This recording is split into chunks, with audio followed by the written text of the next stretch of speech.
Hello बच्चों, आज जो हम टॉपिक लेके आए हैं वो है मॉलिक्यूलर ऑर्बिटल थ्योरी, MOT।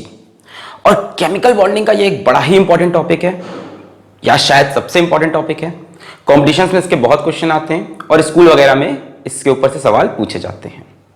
तो मॉलिक्यूलर ऑर्बिटल थ्योरी में हमें बहुत कुछ कवर करना है, पर पहले थोड़ा सा इंट्रोडक्शन ले लो कि ये थ्योरी है क्या, इसकी जरूरत क्यों पड़ी, इससे पहले की थ्योरीज क्यों खराब थी।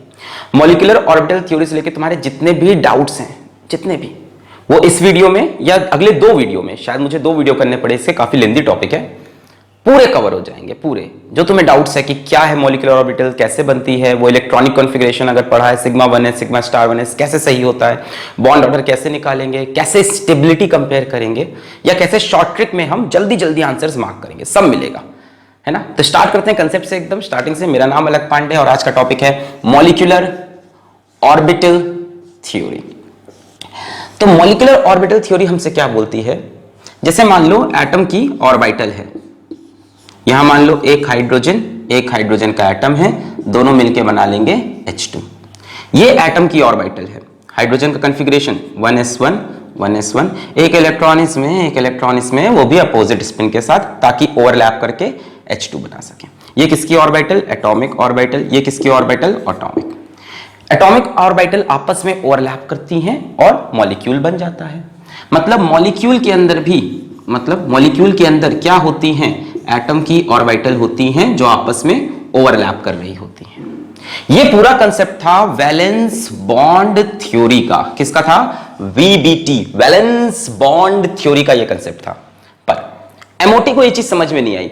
MOT ने कहा मॉलिक्यूलर ऑर्बिटल थ्योरी। उसने कहा ठीक है साहब, बिल्कुल 2 हाइड्रोजन की ऑर्बिटल होती हैं, एकदम सही बात है आपकी साहब, पर ये दोनों जब मिलती हैं तो ऐसा कुछ ओवरलैपिंग नहीं होता है। उन्होंने कहा कि ये 2 एटॉमिक ऑर्बिटल जब मिलती है तो ओवरलैपिंग से बॉन्ड नहीं बनता। उन्होंने कहा बल्कि ये ओवरलैप करके 2 नई ऑर्बिटल बनाती हैं। अब ये क्या कहानी है? इन्होंने कहा हाइड्रोजन के मॉलिक्यूल के पास भी ऑर्बिटल्स होती हैं। यानी अभी तक वैलेंस बॉन्ड थ्योरी बात कर रहा था एटॉमिक ऑर्बिटल की, एटम की ऑर्बिटल की, जो एग्जिस्ट करती हैं एटम्स में और मॉलिक्यूल्स में भी। मॉलिक्यूलर ऑर्बिटल थ्योरी ने कहा ठीक है, एटॉमिक ऑर्बिटल एग्जिस्ट करती है किसमें? एटम्स में। जैसे ही मॉलिक्यूल का फॉर्मेशन होगा हमें मिलेगी मॉलिक्यूलर ऑर्बिटल्स।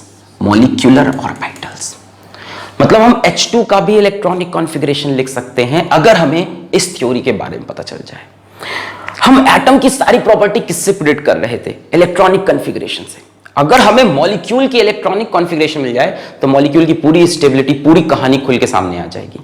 मतलब ये थ्योरी मॉलिक्यूल के फॉर्मेशन पे नहीं, फॉर्म होने के बाद मॉलिक्यूल कैसे बिहेव करेगा, इस पे बहुत बातें करेगा।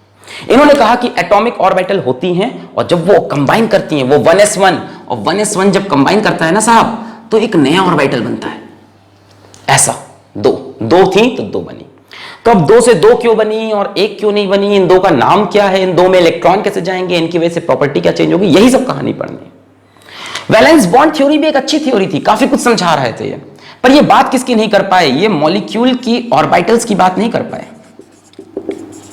ये मॉलिक्यूल्स के मैग्नेटिक नेचर की बात नहीं कर पाए। वैलेंस बॉन्ड थ्योरी मॉलिक्यूल के मैग्नेटिक नेचर की बात नहीं कर पाया। किया है, ऐसा नहीं किया है, बट इतना वेल एक्सप्लेन नहीं है। जैसे इनके हिसाब से O2 ऑक्सीजन इज डायामैग्नेटिक। वो जो डायामैग्नेटिक क्या होता है? डायामैग्नेटिक जो मैग्नेट से थोड़ा सा रिपेल हो जाए। तो इनके हिसाब से ऑक्सीजन का मॉलिक्यूल मैग्नेट से या मैग्नेटिक फील्ड के अंदर रिपेल होगा, फील्ड से दूर भागेगा। पर एक्सपेरिमेंट्स ने बताया कि ऑक्सीजन इज पैरामैग्नेटिक, मतलब ये मैग्नेट की तरफ थोड़ा सा अट्रैक्ट होगा, रिपेल नहीं, थोड़ा सा अट्रैक्ट होगा। ये नेचर एक्सप्लेन किया मॉलिक्यूलर ऑर्बिटल थ्योरी ने। एग्जैक्ट मैग्नेटिक नेचर बताती है मॉलिक्यूलर ऑर्बिटल थ्योरी। ये भी काफी सक्सेसफुल थे, पर कहीं कहीं पे फ्लॉप हो जा रहे थे। और क्या गलती थी वैलेंस बॉन्ड थ्योरी में? ये कभी भी स्टेबिलिटी की बात नहीं की है। स्टेबिलिटी की बात नहीं की इन्होंने। जैसे मैं आपसे पूछूं H2 स्टेबल है कि H2 प्लस स्टेबल है कि H2 माइनस, तो आप बोल दोगे H2 स्टेबल है, ठीक है। पर इन तीनों में अगर मैं स्टेबिलिटी का ऑर्डर पूछूं, कौन कम स्टेबल कौन ज्यादा स्टेबल, तो ये वैलेंस बॉन्ड थ्योरी नहीं बता सकता, MOT ये बताएगा। यही सब क्वेश्चन आ रहे हैं, मैं आपको बता रहा हूं किस तरह क्वेश्चन पूछे जाएंगे। आपसे पूछेगा ऑक्सीजन कैसा है, डायमैग्नेटिक, पैरामैग्नेटिक, या कोई भी मॉलिक्यूल दे देगा XYZ और पूछेगा तो निकालने का तरीका होगा। जैसे स्टेबिलिटी पूछेगा किसकी ज्यादा है, तो ये सब चीजें वैलेंस बॉन्ड थ्योरी नहीं टैकल कर पा रहा था, और इसके लिए बर्थ हुआ molecular orbital theory. Molecular orbital theory आपको नंबर ऑफ बॉन्ड्स भी बता देगा। क्या बता देगा? नंबर ऑफ बॉन्ड्स बता देगा कि किसी दो एटम के बीच में कितना बॉन्ड है। ये भी बता रहे थे वैलेंस बॉन्ड थ्योरी, पर ये जब भी बॉन्ड बताते थे तो बोलते थे या तो एक बॉन्ड है, या तो दो बॉन्ड है, या तो तीन। ये पढ़ते थे हम, या तो सिंगल बॉन्ड, डबल बॉन्ड या triple. Molecular orbital theory interesting है, वो बोलती है ढाई बॉन्ड, दो एटम के बीच में 3.5 बॉन्ड, 1.5 बॉन्ड, ये भी बन सकते हैं। इनके हिसाब से नंबर ऑफ बॉन्ड 1.5, 2.5, 3.5।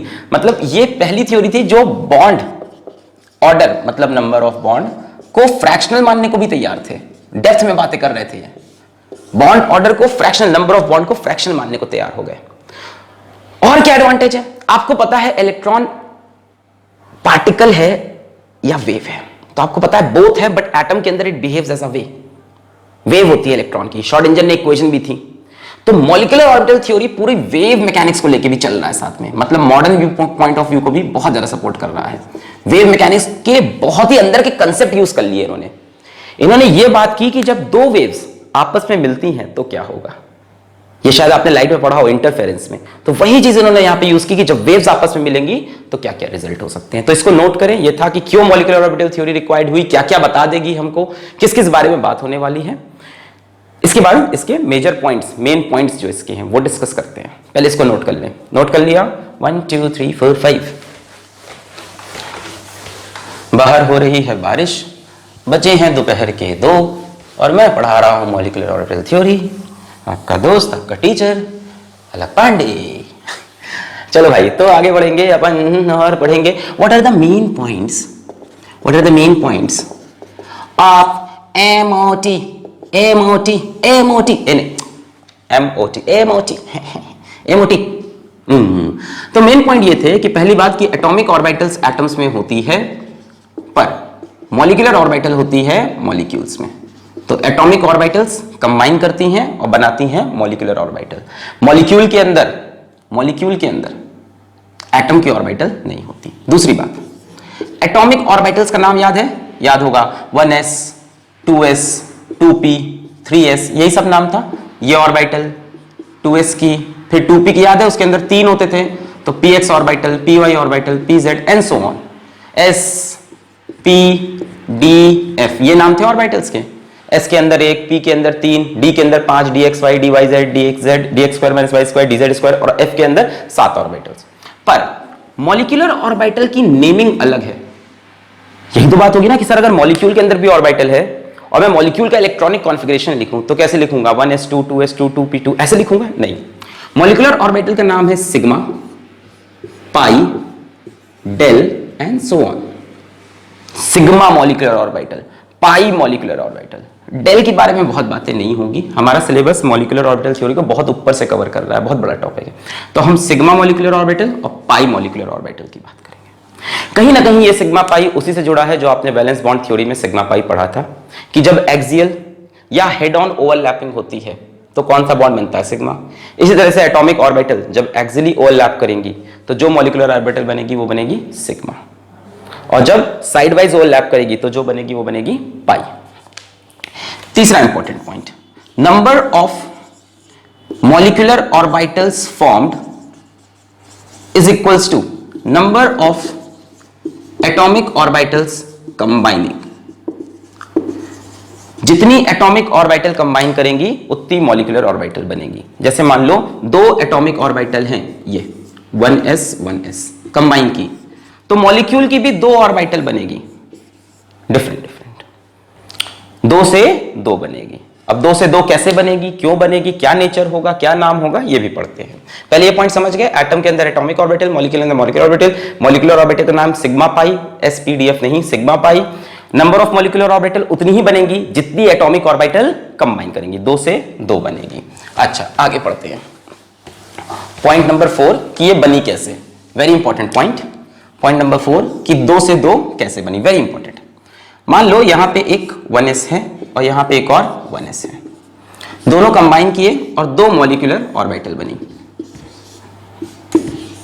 ठीक, 2 मॉलिक्यूलर ऑर्बिटल बनी।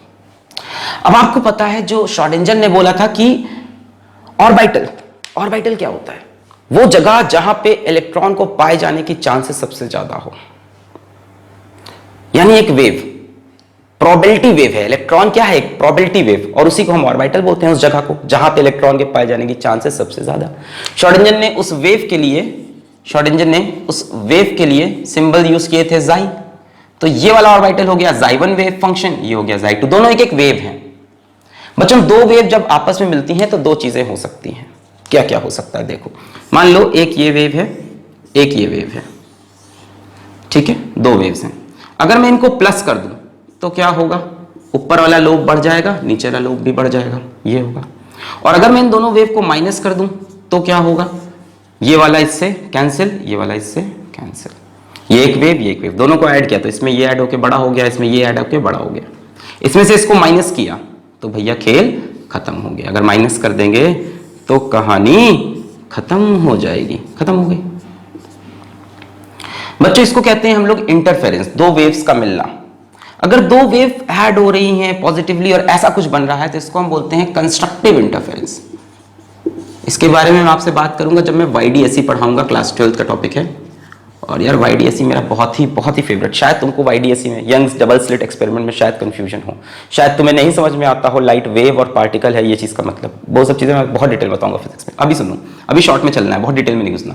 कि दो वेव्स कंबाइन की तो अगर मिल गई तो हम बोलते हैं कंस्ट्रक्टिव, मिलके कंस्ट्रक्टिव कुछ किया है। और अगर माइनस हो गई तो हम बोलते हैं destructive interference. Destructive interference, cut गई, दूसरे को डिस्ट्रक्शन कर दिया, डिस्ट्रक्टिव इंटरफेरेंस। अच्छा भैया यहां तक बातें समझ में आ गई। फिर क्या हुआ? इसको आप बोल सकते हो जाई1 प्लस जाई2 की कहानी, इसको बोल सकते हो जाई1 माइनस जाई2 की कहानी। ये दो ऑर्बिटल्स हैं, ये भी दो ऑर्बिटल्स हैं। तो दो ऑर्बिटल के मिलने के दो तरीके, या तो वो कंस्ट्रक्टिव इंटरफेरेंस करें या तो डिस्ट्रक्टिव। अगर वो कंस्ट्रक्टिव इंटरफेरेंस करते हैं बच्चों तो उसको हम बोलते हैं बॉन्डिंग मॉलिक्यूलर ऑर्बिटल। क्या बोलते हैं? Bonding molecular orbital. और डिस्ट्रक्टिव करते हैं तो हम बोलते हैं एंटी बॉन्डिंग मॉलिक्यूलर ऑर्बिटल। तो दो तरह की मॉलिक्यूलर ऑर्बिटल, दो एटॉमिक ऑर्बिटल्स ऐसे बनती है। कंस्ट्रक्टिव इंटरफेरेंस मिल गया तो बॉन्डिंग, नहीं मिला तो एंटी बॉन्डिंग। क्या डिफरेंस होता है दोनों में? जो बॉन्डिंग मॉलिक्यूलर ऑर्बिटल होती है बच्चों वो स्टेबल होती है, और जो एंटी बॉन्डिंग होती है वो अनस्टेबल होती है। बच्चों कौन सी चीज स्टेबल होती है? जिसकी एनर्जी ज्यादा या जिसकी एनर्जी कम। जैसे मान लो तुम स्कूल में बैठे हो, है ना, तुमने लंच में आया, टिफिन खाया, उसके बाद क्या एनर्जी होती है? खतरनाक। फिर तुम स्टेबल नहीं रहते, इसको पीटा, उसको पीटा, यहां गए, इसको देखा, ये चुरा लिया, ये कर लिया। और जब खाना नहीं मिलता शांति से बैठे रहते हो, स्टेबल। मतलब स्टेबल वो सिस्टम है जिसकी एनर्जी लेस हो। सो बॉन्डिंग मॉलिक्यूलर ऑर्बिटल की एनर्जी लेस और एंटी बॉन्डिंग की एनर्जी ज्यादा, तो it has energy more energy. किसके पास? Antibonding. और बॉन्डिंग के पास less energy but more stable. ये बनता है कंस्ट्रक्टिव से, बनता है डिस्ट्रक्टिव से। इसके लिए एक सिंबल भी है बॉन्डिंग के लिए। बॉन्डिंग के लिए कोई सिंबल नहीं, एंटी बॉन्डिंग के लिए हम यूज करते हैं स्टार सिंबल। तो ये 1s मिलकर दो ऑर्बिटल बनाए, इसकी एनर्जी ज्यादा, एनर्जी मोर, इसीलिए मैंने इसको बोर्ड पे ऊपर बनाया, इसकी एनर्जी ज्यादा। इसका मतलब ये कौन सा है? एंटी बॉन्डिंग, और ये बॉन्डिंग।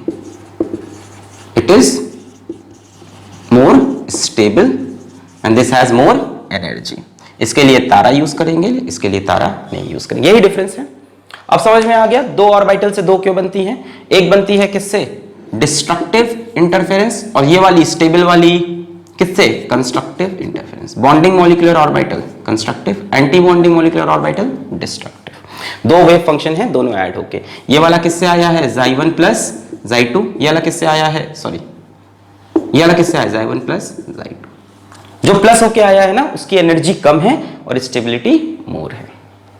तो ये थी कहानी कि दो ऑर्बिटल से दो ऑर्बिटल कैसे बनी। क्लियर हो गई? एकदम 100% क्लियर हो गई। अच्छा, एक छोटी सी कंडीशन भी है बच्चों, यहां लिखता हूं पॉइंट नंबर 5, छोटी सी condition. Combining molecular orbital must have same or nearly combining atomic orbital must have same or nearly same energy and same shape। जैसे ये 1s है तो ये 1s से ही कंबाइन करेगा, 1s को 2s से कंबाइन मत करा देना। सेम या नियरली सेम एनर्जी हो तो आप बोलोगे नियरली सेम का क्या मतलब है? मान लो दो एटम्स आए, एक कार्बन आया एक ऑक्सीजन आया, मिलके बनाया कार्बन मोनोऑक्साइड, यानी इसकी S इसके S से ओवरलैप करेगी, इसका 1s इसके 1s से, कहीं ना कहीं अंदर ही अंदर। क्या दोनों की एनर्जी सेम होगी? नहीं, नियरली सेम, क्योंकि एटम डिफरेंट हो गए। तो सेम एनर्जी हो, अगर सेम एटम है, जैसे हाइड्रोजन हाइड्रोजन है तब तो सेम, और डिफरेंट एटम है तो नियरली सेम एनर्जी हो। And same shape, same shape का मतलब समझो कि S वाला S से ओवरलैप करेगा, px वाला px से ओवरलैप करेगा, py वाला py से ओवरलैप करेगा। S और p आपस में ओवरलैपिंग नहीं करेंगे, सेम शेप हो, एकदम सेम सिमेट्री हो, तभी ओवरलैपिंग होगी या तभी मॉलिक्यूलर ऑर्बिटल फॉर्म होगा। क्लियर रहेगी ये बात कि मॉलिक्यूलर ऑर्बिटल तभी बनेगा जब एटॉमिक ऑर्बिटल्स की एनर्जी और शेप करीब करीब सेम हो। शेप तो 100% सेम, एनर्जी सेम या नियरली सेम। क्लियर? चलिए अब बात करते हैं कितने तरह की मॉलिक्यूलर ऑर्बिटल होती है। अरे सर अभी बताया तो आपने बॉन्डिंग एंटी बॉन्डिंग। नहीं नहीं नहीं नहीं नहीं नहीं, बॉन्डिंग एंटी बॉन्डिंग तो उनका नाम है, अभी हम जानने जा रहे हैं कैसे कैसे बन सकती हैं। मतलब सिग्मा और पाई कैसे बनेगी। हमारे पास दो तरह की मॉलिक्यूलर ऑर्बिटल हैं, सिग्मा पाई मॉलिक्यूलर ऑर्बिटल। तो पहले बात करते हैं सिग्मा मॉलिक्यूलर ऑर्बिटल की। तो बच्चों सिग्मा मॉलिक्यूलर ऑर्बिटल बनेगी जब क्या होगा, एक्सियल एटॉमिक ऑर्बिटल्स का इंटरफेरेंस। ठीक है, अब हम यहाँ पे ओवरलैपिंग की जगह इंटरफेरेंस वर्ड यूज कर रहे हैं, ओवरलैपिंग भी यूज कर लेते हैं नॉर्मल लैंग्वेज में। एटॉमिक ऑर्बिटल्स का एक्सियल इंटरफेरेंस हो तो आपको याद होगा S और S सिग्मा बनाता है क्योंकि एक्सियली ओवरलैप करता है। तो मैंने ये ले लिया 1s, ये ले लिया 1s, दोनों को ऐड कर दिया,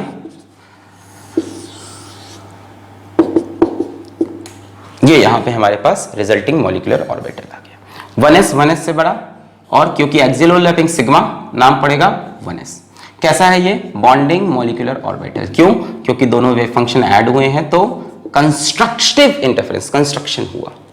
दूसरा क्या हो सकता था, दूसरा ये हो सकता था कि 1s में से 1s माइनस कर दें, ये कौन सा है, डिस्ट्रक्टिव इंटरफेरेंस। तो यहां पे क्या होगा, बीच में से इलेक्ट्रॉन डेंसिटी कुछ गायब सी हो गई इस जगह से। जहां पे इलेक्ट्रॉन की डेंसिटी नहीं होती बच्चों, उसको हम बोलते हैं नोडल प्लेन। देखो ऑर्बिटल वो जगह जहां इलेक्ट्रॉन के मिलने की चांसेस बहुत ज्यादा, जहां इलेक्ट्रॉन के मिलने की चांसेस जीरो, उसको नोडल प्लेन।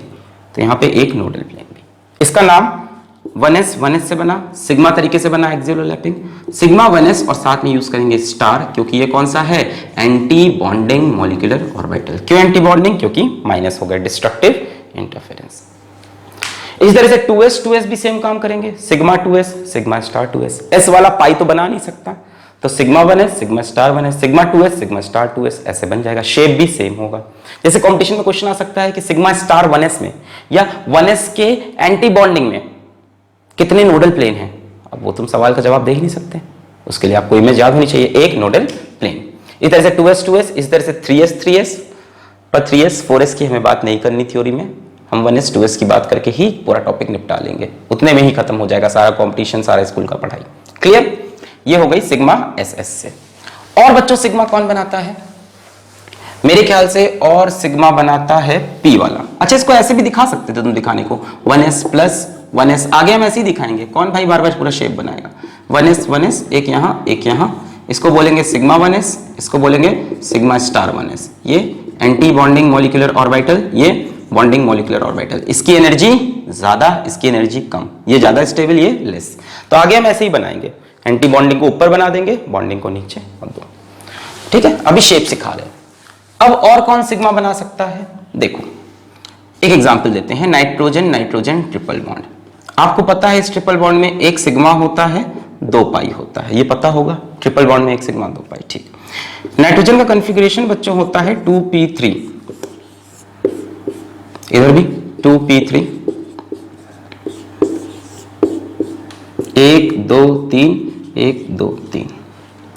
ये आपस में ओवरलैप कैसे करेंगे, ये हो गया px py pz, px py और pz। इन्हीं तीनों को ओवरलैप करके एक बॉन्ड ये, एक बॉन्ड ये, एक बॉन्ड ये 3 बॉन्ड बने हुए हैं यहां पे।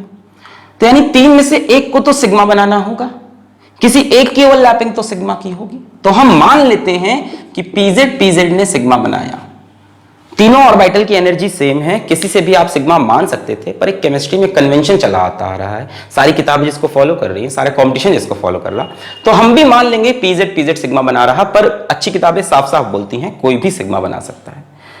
और बचे हुए दोनों px py क्या बना रहे, पाई बॉन्ड बना रहे, ये हम मान सकते हैं। ये भी पाई, ये भी पाई, यानी p में भी एक सिग्मा मॉलिक्यूलर ऑर्बिटल बन रही होगी। तब हम बात करते हैं pz और pz ऑर्बिटल की। We are talking about pz and pz। तो एग्जांपल के लिए 2pz यूज कर लें। चलिए बहुत बढ़िया, ये हुआ एक 2pz, ये हुआ एक 2pz, दोनों को ऐड कर दिया यानी कंस्ट्रक्टिव इंटरफेरेंस, तो बीच में एक बड़ा पॉजिटिव लोब, यहां नेगेटिव, यहां नेगेटिव। ये कौन सी हो गई हमारी, सिग्मा 2pz मिले तो बन गई सिग्मा 2pz सिग्मा बनाएगी, हमने डिसाइड कर लिया। इसमें नोडल प्लेन बिल्कुल, ये रहा एक नोडल प्लेन जहां इलेक्ट्रॉन नहीं, एक रहा ये नोडल प्लेन, यानी इसके पास दो नोडल प्लेन है। बहुत ही डेप्थ का सवाल है, दो नोडल प्लेन। इसी तरह से दोनों माइनस भी हो सकते हैं, माइनस प्लस, माइनस कर दिया, ठीक है, इसमें से इसको मैंने माइनस कर दिया, तब क्या बनेगा माइनस करने पे, शेप्स आपको थोड़े से याद रखने पड़ेंगे, इसका कोई ट्रिक नहीं है। ये बन गया मेरे पास सिग्मा स्टार 2pz। ये कौन सी ओवरलैपिंग हुई या कौन सा इंटरफेरेंस हुआ, destructive interference, xi1 minus xi2। इसके पास एक नोडल प्लेन, दो नोडल प्लेन, तीन नोडल प्लेन, तो sigma star 2pz has 3 nodal planes. Sigma star 2pz has 3 nodal planes. Diagrams को ध्यान देखिए, ऑर्बिटल ध्यान देना, सब एक्सपेरिमेंटली आया ये, क्लियर। 2pz से एक सिग्मा स्टार, और दिखाने को एग्जाम में सिंपल, 2pz ऐड हुआ तो बोलो ए भाई तेरा लाइन, एक चक्रे कू, सिग्मा स्टार 2pz ऐसे बना देंगे सिंपल। ऊपर वाला सॉरी ये ऊपर जाएगा ना, सिग्मा स्टार 2pz स्टार को ऊपर बनाओ क्योंकि उसकी एनर्जी ज्यादा, ये एंटी बॉन्डिंग, ये बॉन्डिंग। और कौन सिग्मा बनाएगा, अब तो कोई सिग्मा नहीं बनाएगा, px py पाई बनाएगा।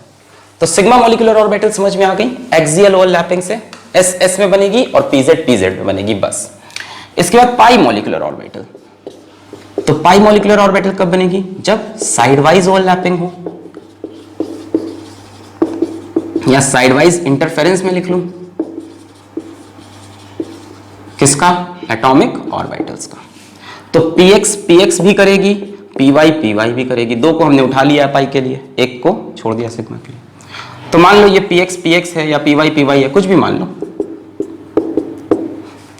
और ये दोनों को ऐड कर दिया, तो कौन सा इंटरफेरेंस, कंस्ट्रक्टिव इंटरफेरेंस। तो कंस्ट्रक्टिव इंटरफेरेंस से मेरे पास आएगा जुम्बारो, ऐसे आ जाएगा। कितने नोडल प्लेन, एक नोडल प्लेन। नाम क्या पड़ेगा इसका, ये है मान लो 2px, ये है 2px, पाई बॉन्डिंग, पाई 2px, कौन सी ऑर्बिटल है, बॉन्डिंग मॉलिक्यूलर ऑर्बिटल। इसी तरह से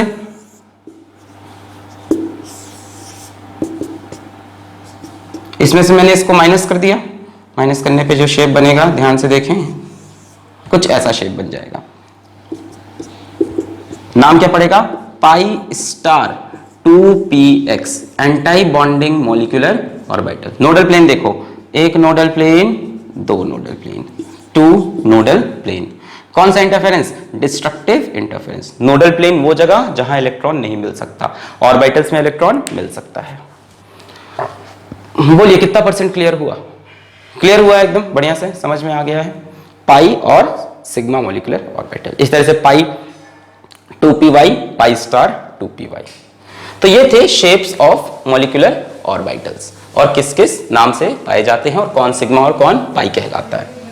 अब बात आई बच्चों बड़ी इंपॉर्टेंट, जिसके लिए आप पूरा लेक्चर शायद देख रहे होंगे, that how to do electronic configuration of molecules. जैसे मैं आपसे बोलूं इसका इलेक्ट्रॉनिक कॉन्फ़िगरेशन करो, तो आप बोलोगे atomic number 8, 1s2, 2s2, 2p, 2 2 4 4 8। मैं आपसे कहूं इसका इलेक्ट्रॉनिक कॉन्फ़िगरेशन करो, क्या करोगे, 16 इलेक्ट्रॉन, 2 ऑक्सीजन, ऐसे ही लिख दोगे, नहीं, ये क्या है, मॉलिक्यूल।